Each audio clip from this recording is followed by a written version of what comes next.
fatan. Sai dai kafin Bishira ta gama faɗin abin da za ta faɗa, sai ga wasu mutane sun bayyana a gaban motarsu daga cikin dajin. Suna riƙe da sanduna da fitilu da bindigogi a hannunsu. Waɗannan fa su waye? Bishira ta tambaya cikin rawar murya. Ahmad ya girgiza kai. Ba zan iya cewa ba, amma za mu yi iya ƙoƙarinmu domin mu tsira.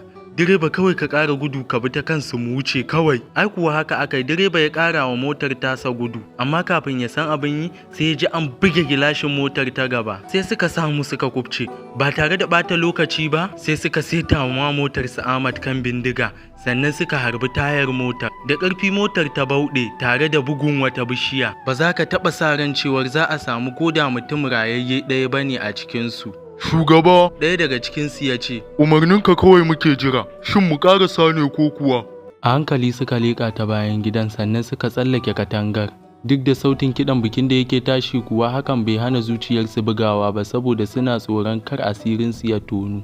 Bishira ta yi ta yin addu'a a zuciyarta.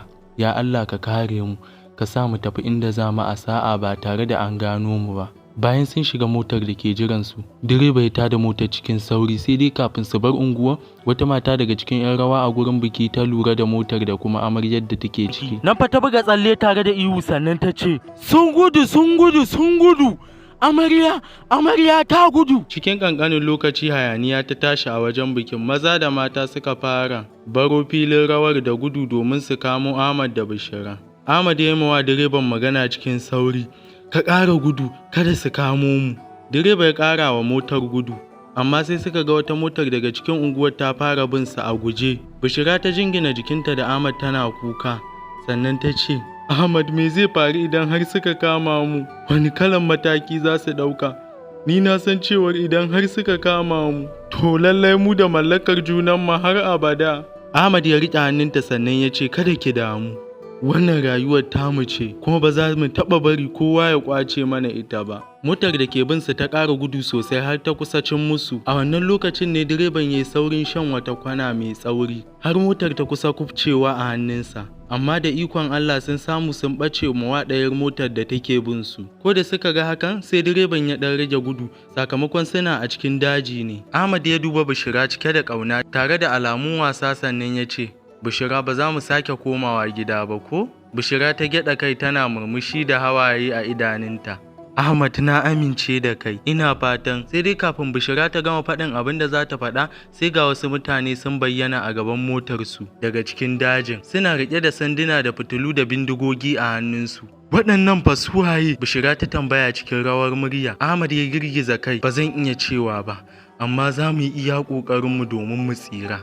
Direba kawai ka ƙara gudu ka bi ta kansu mu wuce kawai. Ai kuwa haka aka yi, direba ya ƙara wa motar tasa gudu, amma kafin ya san abin yi sai ya ji an buge gilashin motar ta gaba. Sai suka samu suka kubce ba tare da ɓata lokaci ba. Sai suka seta wa motar su Ahmad kan bindiga, sannan suka harbi tayar motar. Da ƙarfi motar ta bauɗe tare da bugun wata bishiya. Ba za ka taɓa sa ran cewar za a samu koda mutum rayayye ɗaya bane a cikinsu. Shugaba, ɗaya daga cikinsu ya ce, umarninka kawai muke jira, shin mu ƙarasa ne ko kuwa? Sai wanda aka kira da shugaban ya ɗago kansa tare da jajayen idanuwan shi. Ku je ku fito min da su. Ani ba na ma tunanin cewar za a samu mutum ko da rayayye ɗaya ne a cikinsu. Ɗaya daga cikinsu ya ce. Sai shugaban ya ɗago kanshi ya mai wani irin kallo, sannan ya sake mai da kanshi a ƙasa. Har ma su sun fahimci abin da yake nufi.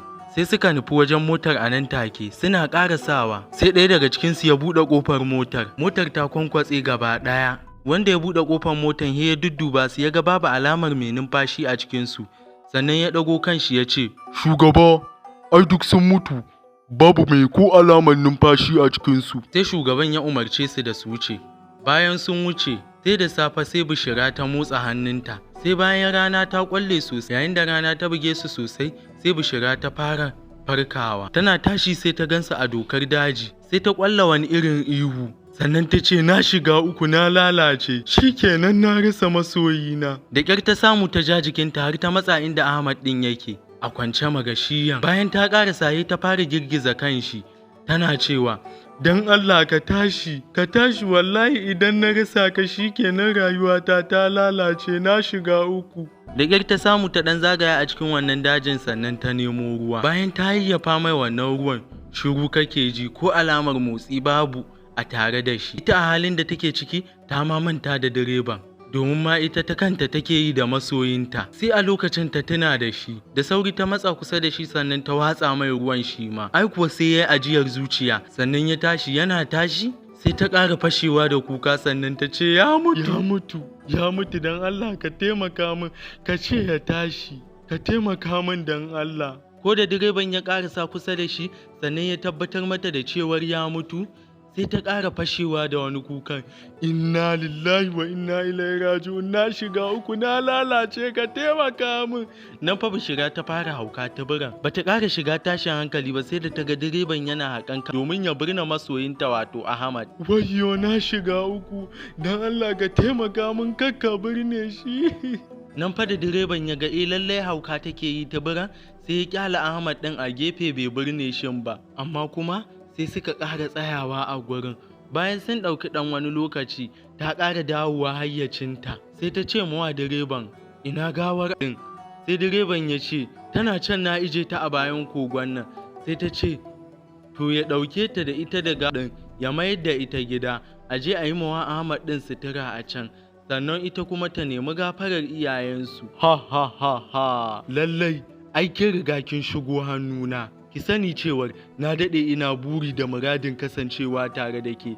Ina matuƙar jin haushin duk wanda ya raɓe ki da sunan soyayya. Tunda aka saka ranar aurenki, na kasa zaune na kasa tsaye, nake fafutukar neman yadda za a yi na mallake ki. Sai kuma aka samu sa'a kuka nemi taimakona. Ki sani duk abin da ya faru ba ƙaddara ba ce ba, shiri na ne. Sannan ba ku kuka nemo ni ba, ni na nemo ku.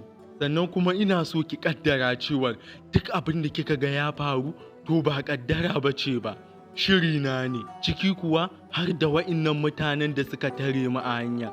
Ki sani cewar da na yi niyyar in bar su tafi da gawar masoyin naki, in ya so su wulakantar min da ita a can, amma sai na yi wani tunani, na yi tunanin cewar idan har na bar su suka tafi da gawar shi, za ki iya samun kokonto a ranki cewar yana raye, ki iya ki amince mu rayu tare da ke. Amma a yanzu tunda kin farka kin ga gawar shi, sai ki yadda cewar ya mutu. Sannan kuma a yanzu ko ki yadda ko kar ki yadda, ke kika sani, saboda a nan dajin za mu ci gaba da rayuwa da ke da komawa gida har abada. Idan dai har wanda ya mutu yana dawowa, to ke ma za ki koma gida. Idan kuma har bai dawowa, to ba za ki taɓa komawa gida ba har abada. Da ƙarfi ya ji bugun wani abu a bayansa, ko da ya waiga sai ya ga ashe. Kada ku manta, ku danna mana subscribe sannan ku danna alamar ƙararrawar sanarwa, ta yadda za a dinga sanar da ku sababbin shirye-shiryenmu da zarar mun ɗora. Sannan kada ku manta ku yi mana subscribe a YouTube channel ɗinmu mai suna Voice of Kali TV. Na gode, sai mun sake haɗuwa a cikin kashi na gaba. Sannan duk wanda yake so a yi labari da sunan shi, ya saka mana a comment section. Kada ku manta ku danna mana like, kada ku manta ma muna so ku ije mana comment wato ra'ayinku akan wannan labarin. Muna so ku saka mana naku abinda kuke so mu ƙara a cikin labarin nan, mu kuma za mu duba a ciki mu ga comment na wanda ya fi dacewa, sannan mu ɗauka mu ƙara a cikin labarinmu.